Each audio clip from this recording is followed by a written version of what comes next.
Hi YouTube, welcome back to our channel.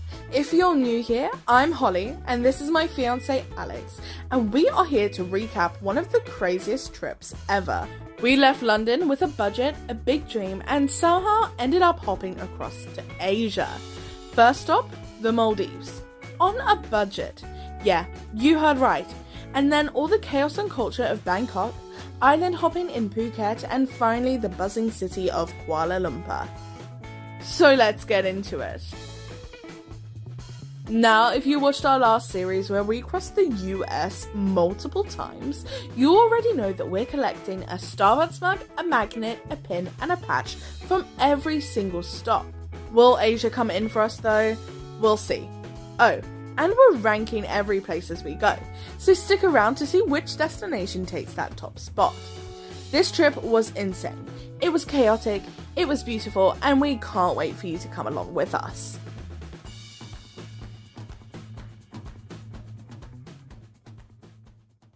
So we left Heathrow, jumped on a Virgin flight using our points, and headed straight for the Maldives. It's basically 120 tiny islands scattered across the Indian Ocean, famous for luxury resort, overwater bungalows, and some of the clearest water you'll ever see. Not every island has a 5-star escape. Some are local islands people actually live in. And this is where Mafushi comes in. It's one of the most popular local islands because it's budget friendly, has guest houses instead of resorts, and still gives you access to the insane turquoise water, snorkeling, and island hopping. Basically, it's the Maldives without a crazy price tag. And this is where we were going to be staying. Getting around the Maldives is kind of an adventure in itself. Since the airport is literally its own island, you have to figure out how to hop onto the next one. Your options? The local ferry, super cheap, just a couple of pounds, and can take hours and it's a bumpy ride. Or the faster route, speedboats, which are pricier but way quicker and usually arranged by your hotel. You can also take seaplanes for the really far islands, but that'll also cost you a small fortune. Going to the Maldives was honestly a dream come true. When we first started planning this trip, I never thought we'd actually make it here, so just landing and realising we were in paradise was insane. We spent our time soaking it all in, feeling super lucky to be here. One of the highlights was doing a day trip to the resort island. All-inclusive food, infinity pools, gorgeous beaches, and snorkeling was the next level. If you're staying on a local island like Mafushi, I 100% recommend a resort day pass because you're really getting best of both worlds. Back on Mafushi, life was super chill. It was a tiny island, so most of our days were spent enjoying the hotel pool, heading to Bikini Beach, or trying out local restaurants. But it's a local island, and there are a few things to keep in mind. The Maldives is a Muslim country, so you'll hear beautiful call to prayer every day. Modest clothing is expected outside of the beach, and alcohol is a no-go unless you're at a resort. Honestly though, it didn't take away from the experience at all. If anything, it just made it feel more authentic. Also, the tropical rain here is no joke. There was some insane showers, and we've never seen the rain come down like that on a little island before. When an island is made of sand and it's that small, it does start to get concerning pretty quickly. Oh, and story time. While snorkeling one day, this guy next to us suddenly popped out of the water, freaking out because he saw a shark. Naturally, we bolted out too, hearts racing, only to find that it was a little reef shark. Totally harmless, but in the moment, yeah, we were not sticking around to double check. Okay, so slight problem, there is no Starbucks in the Maldives, which means no Starbucks mug collection. Sad times, but don't worry, we still grabbed our souvenirs. For souvenir time!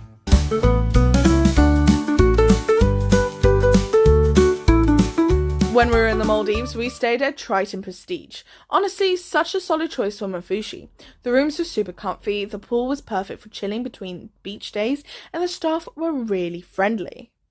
Alright, time to kick off the rankings. So every place we visit on this trip will get a spot on the leaderboard, and since the Maldives is the first one, it automatically goes straight into number 1.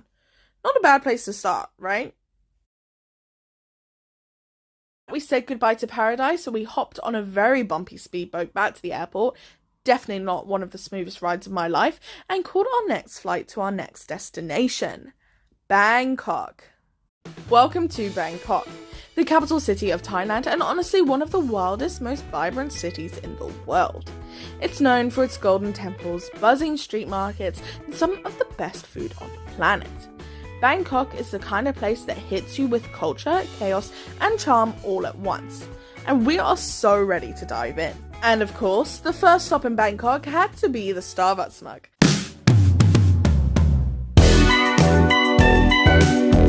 In Bangkok, we managed to pack in a lot. We explored some of the incredible temples, the details, the colours, and honestly, unreal in person. Wandered through a few of the massive shopping malls and just soaked up Thai culture everywhere we went, from the food to the energy to the little moments in between. Bangkok really gave us a taste of everything. One of the highlights was visiting the reclining Buddha at Wat Po. This thing is massive, 460 meters long and covered in gold leaf. Seeing it up close was honestly so cool, and it gave us a deeper appreciation for the cultural and spiritual side of Thailand. And you already know what time it is. Souvenir time!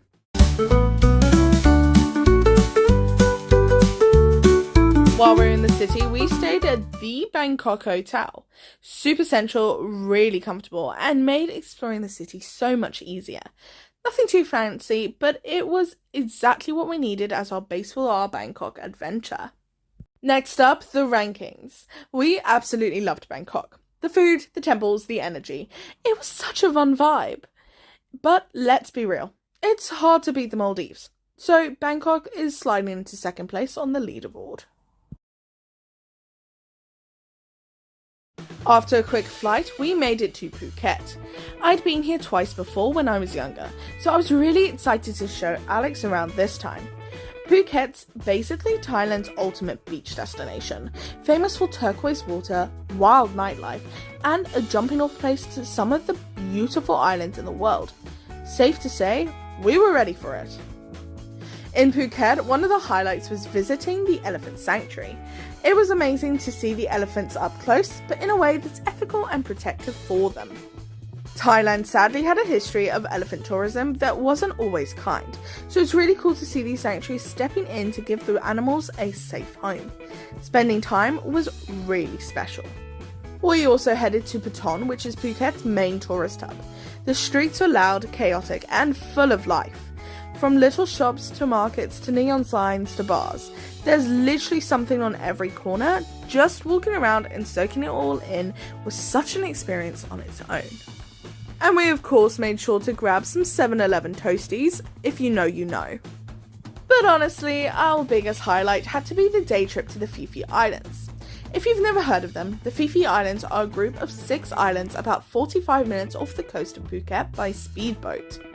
They're world famous for their dramatic limestone cliffs, crystal clear turquoise water, and insane snorkeling spots. But the most famous spot? Maya Bay. You've probably seen it before. It's the beach that was made famous by the Leonardo DiCaprio movie, The Beach. It was actually closed to tourists for a few years because the ecosystem was so damaged, but it recently reopened with new rules to protect the coral and wildlife. Swimming here is absolutely illegal. What makes the Phi Phi Islands so cool is how diverse they are. Some are completely uninhabited, others have little villages, and wherever you look, you've got these towering cliffs dropping straight into the sea. Spending the day just cruising around on the boat, jumping in for a swim, snorkeling, and hopping between islands was honestly unreal. It's the kind of place that just makes you stop and go, wow, we're actually here. And of course, while we were in Phuket, we had to hop on a tuk-tuk. It's like the ultimate Southeast Asia experience. Colourful, noisy, and kind of chaotic, but honestly, such a fun way to get around. We also rented scooters for the day to explore more of the island. We tried them back when we were in Vietnam, and this was a perfect chance to do it again. And yup, you already know what time it is. Souvenir time!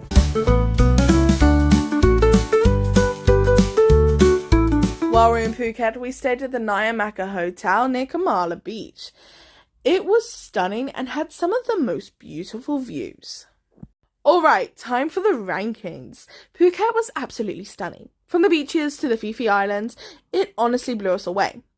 But it doesn't quite top the Maldives, so it's sliding into second place on the leaderboard. After wrapping up our time in Thailand, it was time for a whole new country, Malaysia.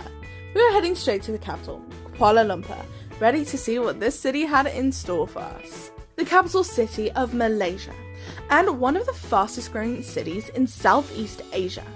It's a real mix of culture with Malay, Chinese and Indian influences all come together, which makes the city feel super unique. In Kuala Lumpur, one of the highlights was definitely going to the Batu Caves.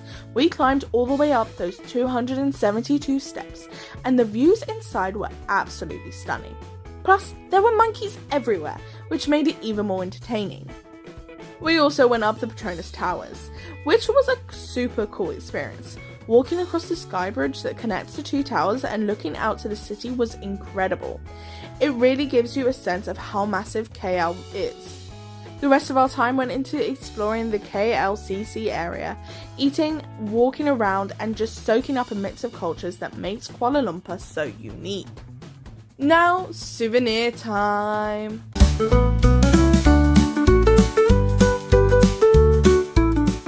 However, every single Starbucks mug was sold out while we were there.